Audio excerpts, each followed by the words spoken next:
En la sessió d'avui ens tocaria parlar de l'estat del benestar. Alguns poden pensar si estem parlant d'un sistema econòmic, la veritat és que no. Quan parlem de l'estat del benestar no ens movem del capitalisme, el que sí que és cert és que des de fa bastants anys hi ha alguns sistemes que intenten apaivagar aquella duresa que té el capitalisme que s'ha dut en situacions extremes.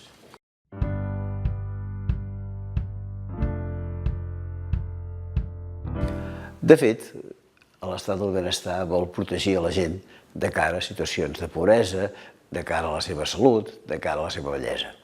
Això, la veritat, és que s'ha vingut fent sempre.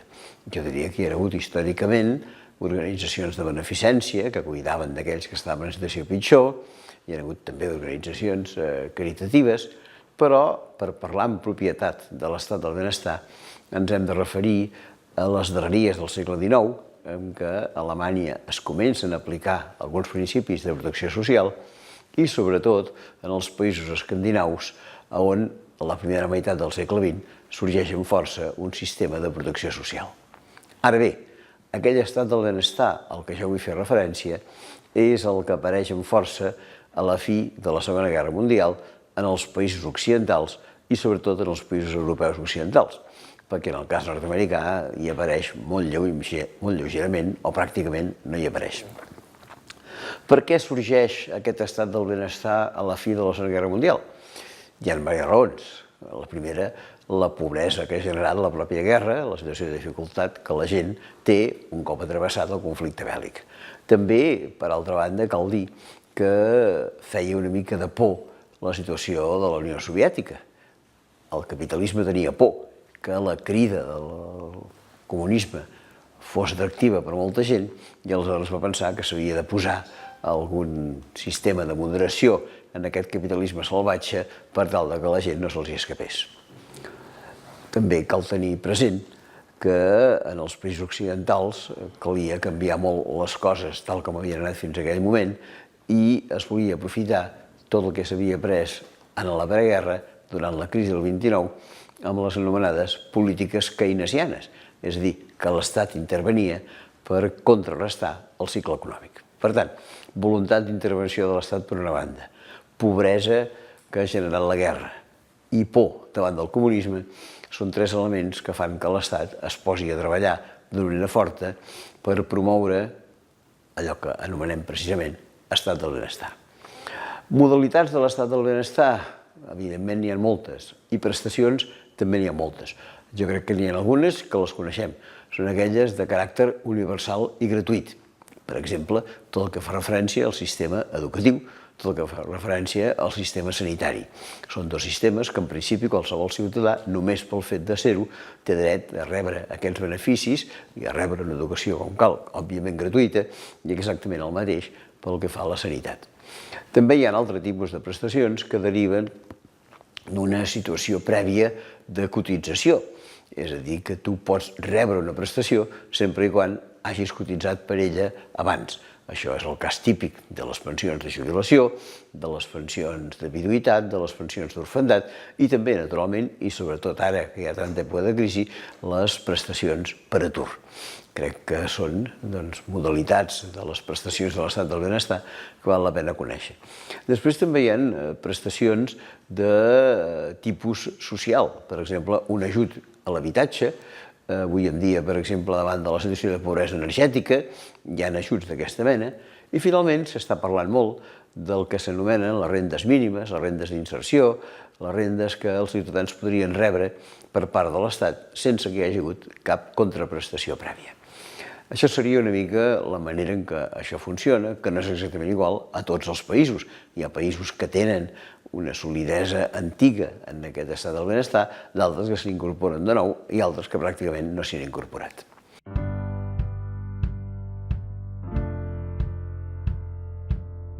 Què més passa?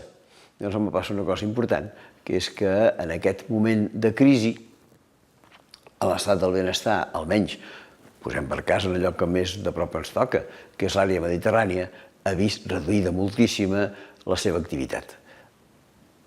Els pressupostos públics s'han trobat amb dificultats, els ingressos han disminuït degut a la disminució de l'activitat econòmica i les despeses s'han retallat d'una manera forta. Aquí crec que hi ha hagut errors considerables amb aquesta retallada de despeses provinents d'ordres, entenc jo, completament errònies, provinents del Fons Monetari Internacional, provinents de la pròpia Unió Europea, que volen seguir una ortodòxia financera en contra del dèficit públic i han eliminat aquest dèficit i per tal d'eliminar-lo han retallat prestacions importants. Casos veritablement exagerats, els hem viscut a l'estat espanyol, retallades en sanitat extraordinàries, augment d'alumnes per aula amb educació, congelació gairebé absoluta de les pensions. I coses fins i tot arriben a ser certament escandaloses, com podria ser la decisió presa pel govern espanyol de retirar qualsevol tipus d'assistència mèdica en aquells immigrants que no tenen els papers en regla. Això, evidentment, és del tot inhumà, és una retallada impossible, però que s'ha donat en aquests casos.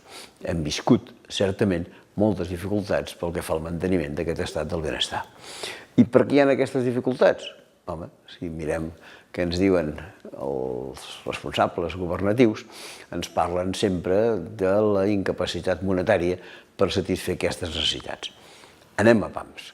Què són les incapacitats monetàries? Doncs bé, en general, que les despeses de l'administració pública superen els ingressos.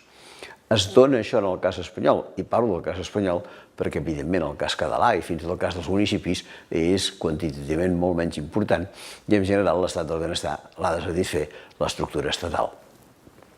Hi ha prou ingressos a l'estat espanyol? Evidentment, sembla que no n'hi ha. Caldria, en aquest cas, augmentar els impostos?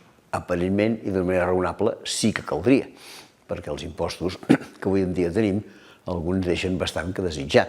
Jo crec que haurien d'augmentar l'impost de societats, o com a mínim que la gent el pagués, que avui en dia certament no es paga gaire, hauríem de seguir incrementant l'impost del patrimoni, hauríem de mirar quin és l'impost de successions i quins nivells, sobretot els més alts, poden ser incrementats.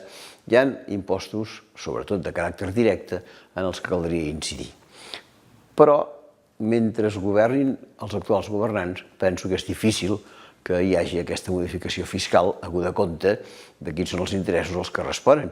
Fixem-nos que l'únic augment d'impostos que s'ha donat en els últims anys ha sigut precisament el de l'IVA i especialment el de l'IVA cultural, el qual demostra una mica a quins nivells estem. Per tant, jo crec que sí, que s'han de pujar els impostos, però, si em permeteu, ho deixaria una mica a situacions futures, perquè de moment seria difícil, donada la realitat política, que això es produís. Per tant, si no podem incrementar els ingressos amb un canvi de fiscalitat, potser hi hagi una altra solució, que aquesta em penso que és evident i hauria de ser fins i tot imminent.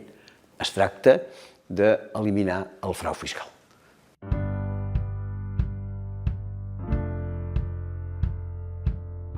El frau fiscal és extraordinari i penso que es podria atacar amb bastanta facilitat.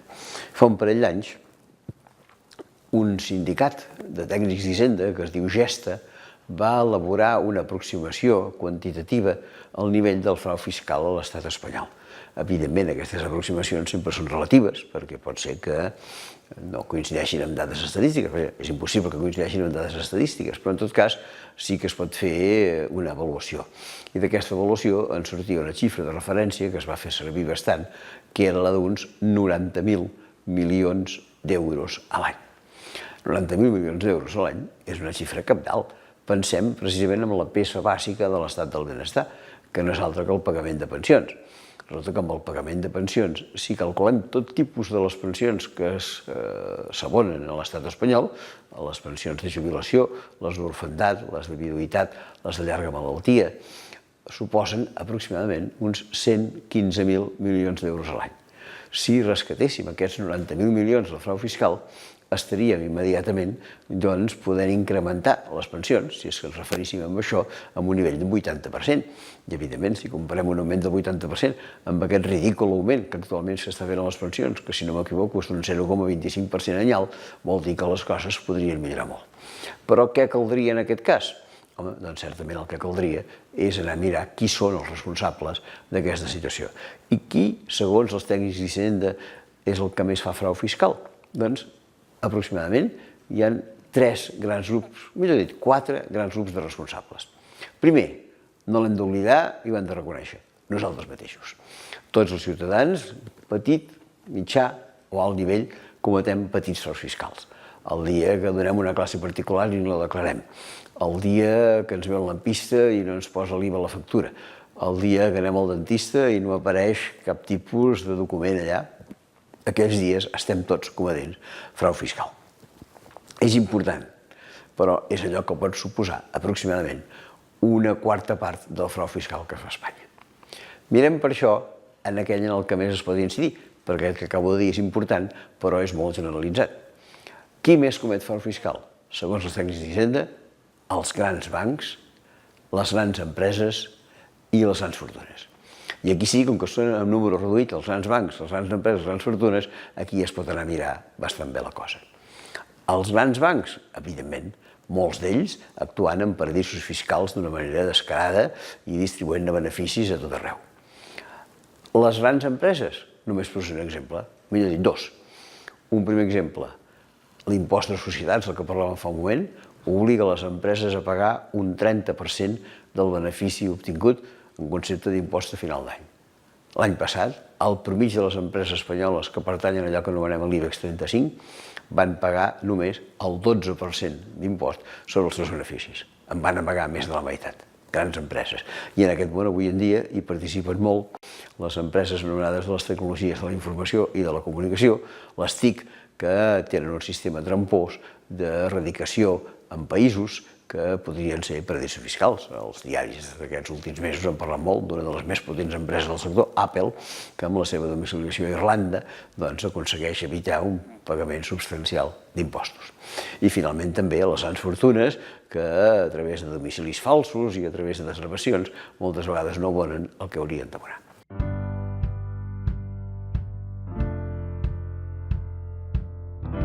Però ens queda un últim apartat per mantenir aquest estat del benestar. No es tracta només de que les despeses s'incrementin, es tracta també que les despeses siguin raonables. I us asseguro que les despeses avui en dia no es poden mantenir per satisfer el sistema de pensions o per satisfer altres necessitats socials i en canvi tenim despeses absolutament innecessàries. Crec que està molt clar que el que ha fet l'estat espanyol, per exemple, salvant els bancs, és del tot injustificat.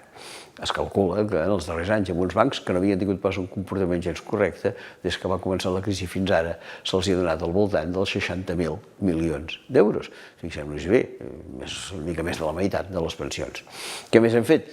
Doncs tots ho sabem i no cal entrar-hi en detall, una despesa colossal amb infraestructures que després han estat completament infrautilitzades i algunes d'elles encara ni tan sols estrenades, només perquè aquí hi havia una cosa molt important, que és un sistema corrupte pel qual es cobraven comissions i es cobraven altres tipus de guanys. I finalment, una tercera despesa, que és una mica la meva especialitat acadèmica i que he estudiat a profunditat, que és la despesa militar.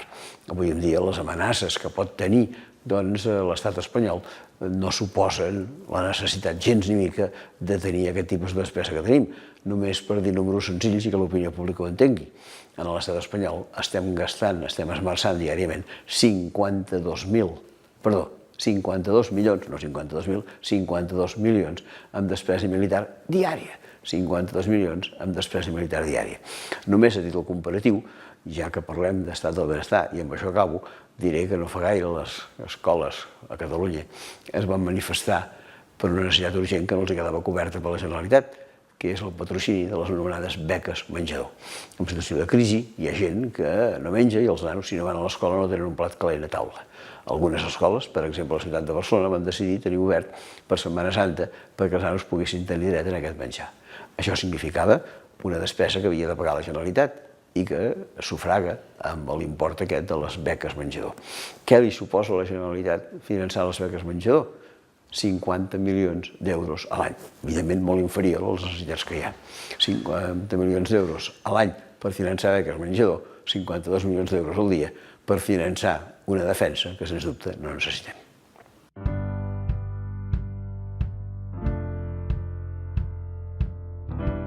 Enfront d'una situació com la que hem explicat, de vegades la gent es pregunta, la gent sensible i d'una manera ben raonable, què cal fer, què puc fer jo per transformar una situació que no ens agrada, i més encara dit això amb un màster que pretén aquesta transformació.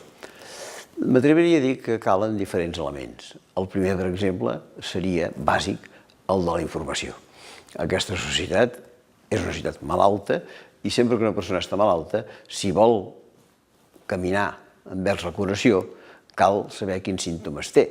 I a un malalt se li fa una radiografia, se li fa una ecografia, se li fa una analítica. En aquest cas, la radiografia i l'analítica ens l'han de fer els mitjans de comunicació. I malauradament, avui en dia, o bé, senzillament, ens menteixen, o bé, directament ens manipulen la informació, o, en el millor dels casos, ens distreuen. Però, evidentment, manipular i distreure no és tenir una bona informació. Avui en dia, per sort, hi ha suficients emissors d'informació. Avui en dia el món digital es presta molt en aquestes coses i també el coneixement d'ONGs, de butlletins locals i coses per l'estil ens pot permetre apropar-nos en aquesta situació i contrastar aquella informació, moltes vegades equivocada, que ens transmeten els grans mitjans. Per tant, primer, per saber què hem de fer, hem de conèixer la situació. Un cop fet això, jo diria que difícilment es poden fer coses només a títol individual. També es poden fer, però la primera qüestió és buscar l'acció col·lectiva. Poso un exemple que s'ha viscut darrerament a Catalunya amb els anys aquests de crisi.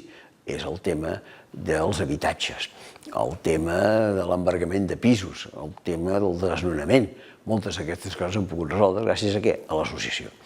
A l'associació de la gent, en aquest cas de la PA, de la Plataforma d'Afectats per la Hipoteca, que d'una manera col·lectiva ha sigut capaç de protestar, i no de protestar, sinó d'evitar desnonaments amb una acció rígida, amb una acció de protesta que ha reunit a molta gent. Per tant, ens hem d'associar. Què més hem de fer? I aquí anem a un altre tema, tenir també accions individuals. Pensem, i s'ha dit moltíssimes vegades, i el que diré ara és un lloc comú, que la nostra actitud, sobretot com a consumidors, com a compradors, és la d'emissió d'un vot diari.